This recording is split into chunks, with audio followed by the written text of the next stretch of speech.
Hello everyone! Are you ready for another fabulous Friday idea? I'm playing with the Cottage Rose bundle today. This is my class next month and I had so much fun playing with it and designing the cards that I thought I would have some fun and play with it some more. So for today's card, you're going to need the Cottage Rose stamp set, the dies that go, the coordinating dies, the layering circles dies. I used Pool Party ink, I used Versamark, and I used Stays On Saddle Brown, and I'm going to show you a way you can use Stays On with at least the Saddle Brown without it staining your stamps, a blender pen, and some glycerin. Sounds like fun, doesn't it? Join me in the studio and I'll show you how. Okay, the first thing you need to do is you need to create your focal image. And for this one, I'm going to use Versamark and Saddle Brown. And I'm using that large flower cluster. I played with this idea because I thought it would work, but I wasn't positive. This does not hurt your stamp pad. So ink your stamp up with, and I have an older pad, so I did it quite a bit, with the Stays On. Then come in with your Saddle Brown and stamp it on here.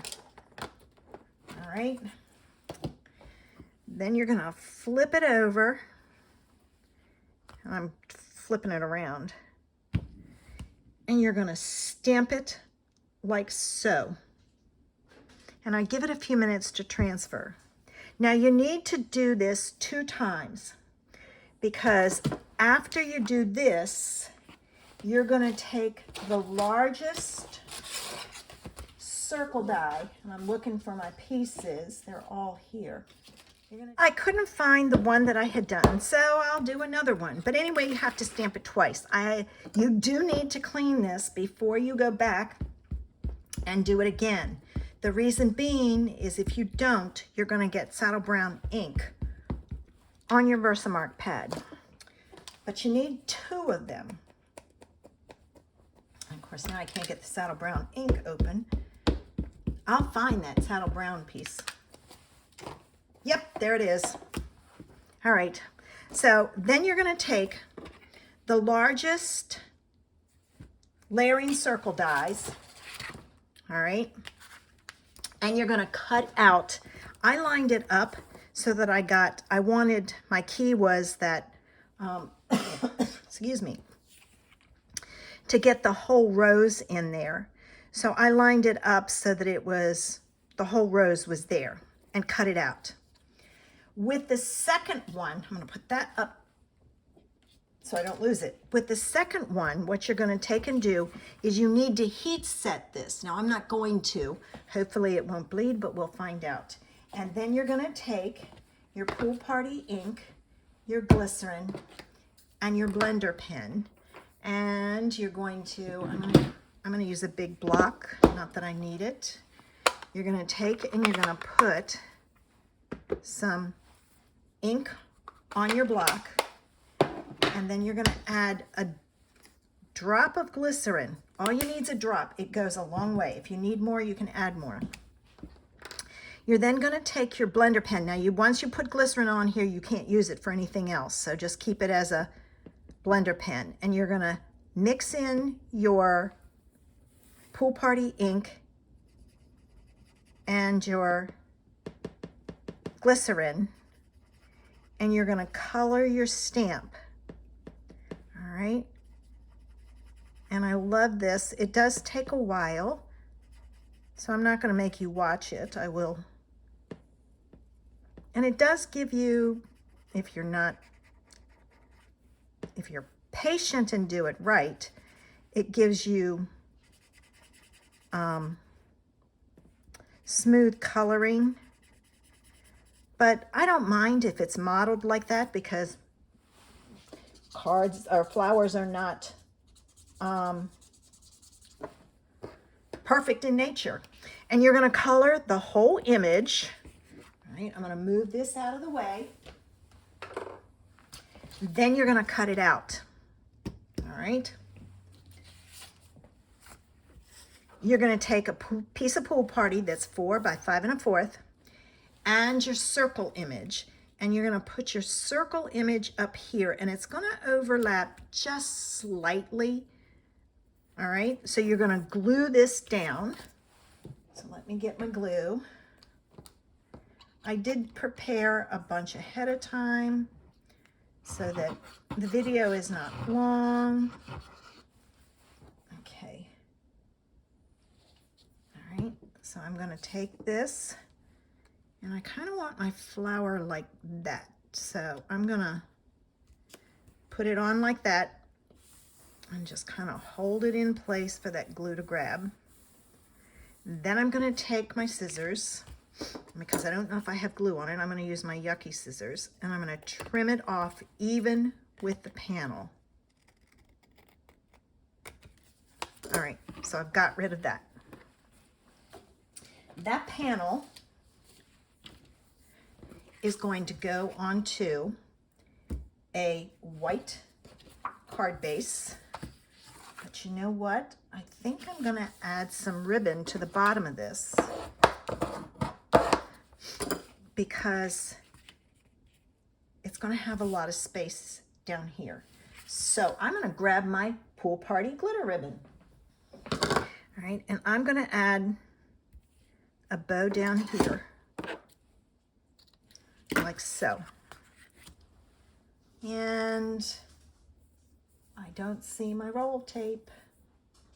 Hold on. Sorry about that. I had used this the other night in class to show the ladies about double-sided tape, and I couldn't find it. It was buried underneath things from class.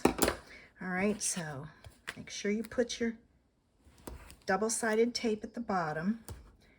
All right, and then you're going to use your pokey tool. Make sure you burnish it good, because then it'll pull off easier. And you're going to take this off. You're going to wrap this ribbon around the bottom, only because I felt it needed something. You could have added gems. I guess I could have put some gems in here, but that's okay. I'll do the ribbon.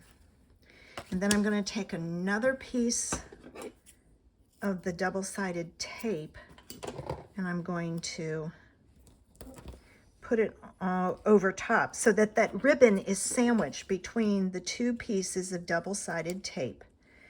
You're going to take your back off. All right. And we're going to add some glue around the edges and a squiggle in the middle. All right, put my tip back in. And I'm going to add this to my card. Now, make sure when you add this that your card opens the right way. That's another reason why I open mine and set it down, so that I make sure this piece, this panel, goes on correctly. So there's that. All right. Now, after your image is dried, I'm going to take and I'm going to put that on here, but I'm going to use some dimensionals. So let me grab my dimensionals. They're over here. Where's this one? This is the one. All right, and I'm going to put dimensionals on the back of here and stick this down.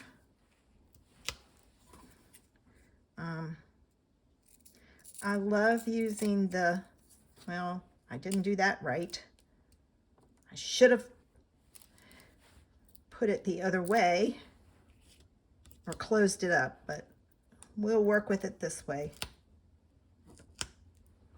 All right, and I need one more piece, and there's a half a piece here I can put in the middle. I'm putting on more than normal only because I'm trying to put this back together so I can put it in here with the backing to protect it.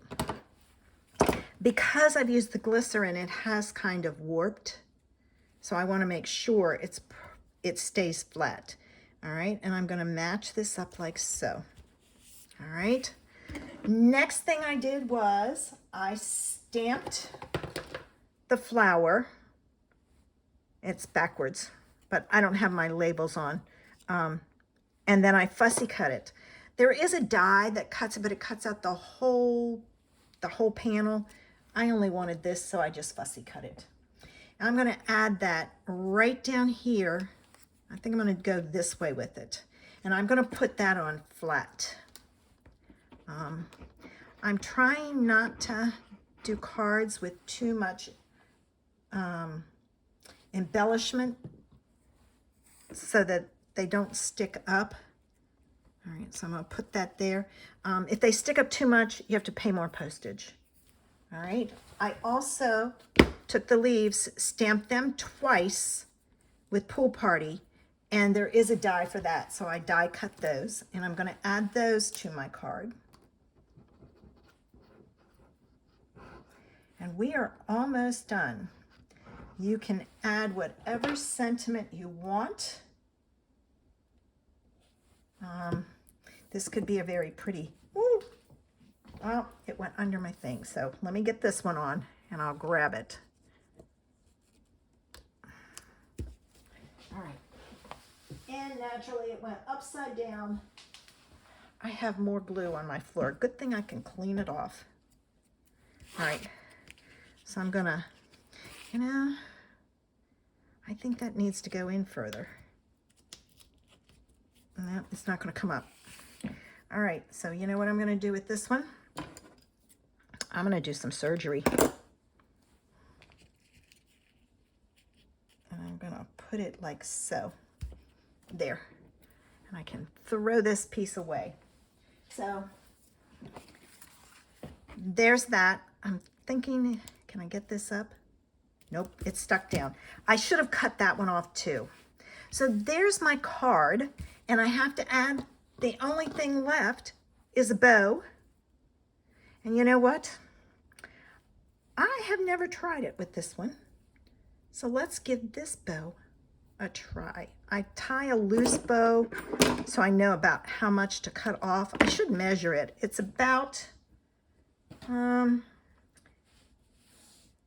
11 inches is what I figure for my bows. Now, I would suggest you do yours, tie it first and then see. So I just have to remember 11 inches is good for me. And I'm cutting this in half. If you want, I love skinny ribbon. It's one of my favorites. And so I cut it in half, and I'm gonna hold the two ends together, and I'm not giving myself much of a tail. All right, I'm gonna put these two together. I'm gonna pull these two together and around, and you wanna kind of do it together so that they stay, they look nicer if they are. And I'm gonna pull that through and see how I stopped because I didn't want to go too far. All right. And there we go. Now I'm going to separate my loops, and I'm going to trim my bows. And I don't know if this one will shred. We'll find out. It may not. All right. That's a little too long. That's better. See, so I didn't waste much. I could probably do it less, but it's a real pain to try and tie. But if you keep your loops together, they'll lay flat. Yeah, see, this one doesn't fray. There's nothing going through the middle. So with that, I'm gonna pull in a glue dot. I don't know why that's on there unless I have a glue dot on here. Nope, there's not on one there. I thought maybe I had missed one. Sometimes I miss them. All right. And this one, I can't do a glue dot on each side of the bow. So there it is. Isn't that pretty? Great card. Well, despite a few hiccups, I did get the card done, and I think it's super cute. If you like my ideas, give me a thumbs up. Subscribe to my channel so you don't miss any of my ideas. Have you been seeing my Facebook Lives? Don't miss them. Not my Facebook, my YouTube Lives. I'm doing YouTube Lives on Wednesday at noon Eastern Standard Time. Join me. I had a fun background technique with swinking on last Wednesday. All right, guys, have a great weekend. I'll see you next week. Bye.